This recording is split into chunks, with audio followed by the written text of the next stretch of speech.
Hey everybody, welcome back to the channel where we review anything and everything. And today we are actually going to review one of a little golden book, one of the golden books that are for kids. This is obviously a whole line that's been around for a long time, so it's nothing that's new to anybody. But just reviewing this this particular book here, and I plan on reviewing a few more of these. But these are kids' books for little kids because I have little kids. So let's just dive into it. This book is obviously titled Coco, based on the Disney movie. I don't know if any of you guys have seen this, but I will review also how much this gives a translation of what takes place inside the movie versus like how much content is inside the movie versus what's inside this little book. And I actually think it does a pretty good job of giving you, we'll say, the meat and potatoes without going into certain other things that, they were able to cut out while still making it, short and sweet for a little kid. Now,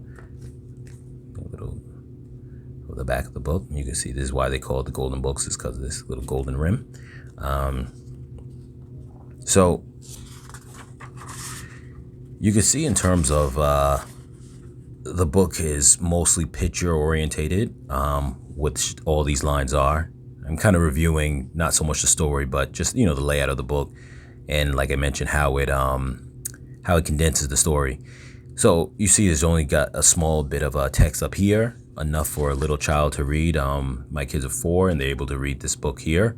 And, you can see it's not an overwhelming amount of content. It's enough that, a little kid should be able to handle. You get a little bit more on this page, but, if you're reading it to your kids, it's something where they could follow along with and not feel that, it takes up too much content, for you to go page by page.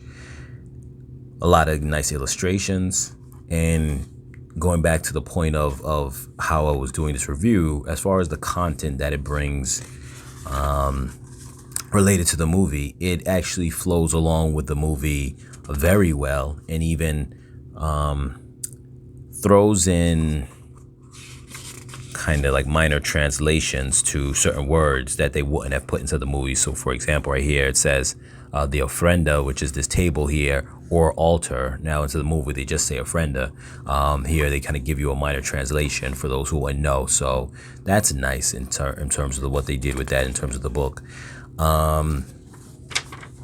Pretty much the only thing that they really cut out of this story element is in it the character ends up going to the afterlife to kind of connect with his ancestor.